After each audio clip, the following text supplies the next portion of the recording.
Memasuki dunia perguruan tinggi bukan hanya tentang transfer ilmu pengetahuan, tetapi juga tentang pengenalan dan penanaman nilai budaya serta etika kehidupan kampus. Mahasiswa, sebagai insan terpelajar di jenjang yang lebih tinggi, mengemban tugas yang lebih dari sekadar kegiatan akademik. Mahasiswa didorong untuk menjadi individu yang tidak hanya cerdas secara intelektual, tetapi juga menjunjung tinggi nilai-nilai luhur seperti kejujuran, integritas, gotong royong, dan keadilan. Pernyataan tersebut disampaikan dosen Sekolah Tinggi Ilmu Pemerintahan Abdi Negara, Stipan Arlis Prayugo, SIP, MPD dalam kegiatan pengabdian kepada masyarakat di kampus Stipan, Yalan Lenteng Agung, Jagakarsa, Jakarta Selatan, baru-baru ini. Menurut Arlis, secara fundamental, mahasiswa memegang beberapa peran krusial dalam masyarakat, salah satu peran utamanya penjaga nilai-nilai kebaikan di tengah masyarakat. Dalam peran ini, mahasiswa dituntut untuk mampu berpikir kritis dan rasional berdasarkan fakta, serta menjadi agen literasi bagi masyarakat agar terhindar dari informasi yang salah.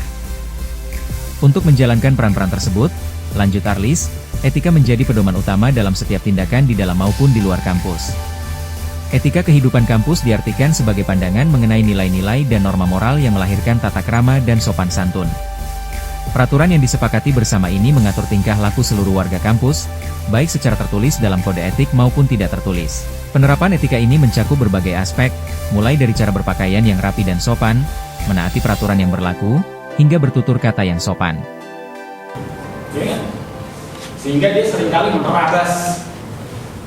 Lalu kita kembali tadi ke budaya akademik tadi ya, sebagai guardian of value tadi, bisa penjaga nilai gitu ya. Penjaga nilai, agent of change, agen perubahan. Ya siapa lagi SDM yang bisa merubah Indonesia kalau kita menarasikan Indonesia emas 2045. Bullshit rasanya kalau kita tidak melakukan hal-hal empiris dan nyata. Itu hanya menjadi wacana. Saya nggak percaya tuh Indonesia 2045. Orang apa? Banyak yang masih masalah pemuda-pemuda kita. Lalu apa salah kita pesimis? Tidak juga. Kepesimisan kita bukan ditaruh pada koridor utama, tapi kemudian pesimis itu untuk bisa kita introspeksi, otokritik kepada diri kita. Problem-problem itu. Iya nggak? Kita belum lagi dihadapkan di media sosial itu terhadap pemberitaan yang buruk yang melibatkan generasi muda. Ya, sarkasme, kriminalitas. Ya.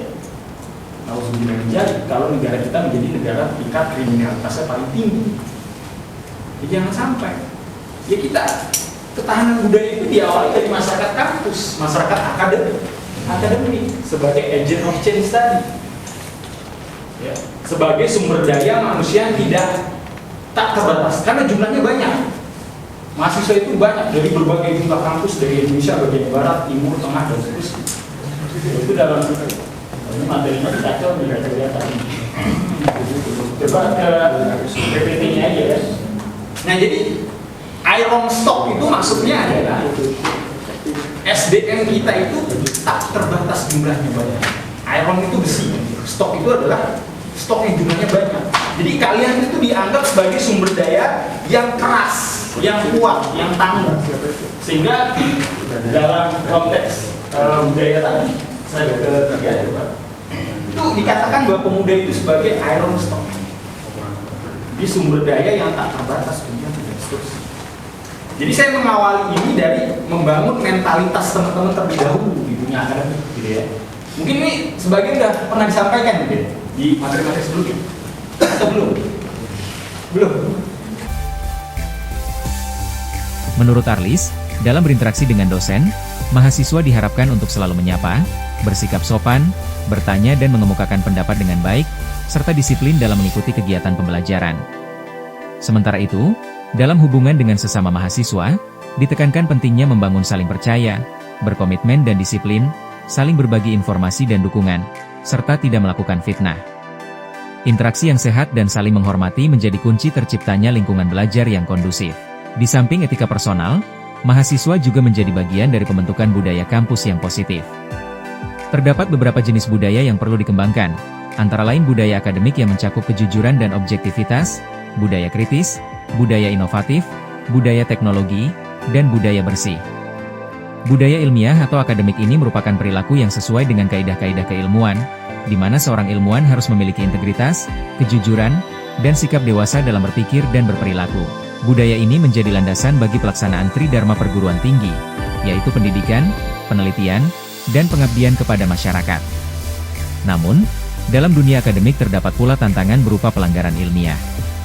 Tindakan ini didefinisikan sebagai penipuan, pemaksaan, pemalsuan, plagiat, maupun tindakan lain yang menyimpang dari praktik ilmiah yang diterima secara umum.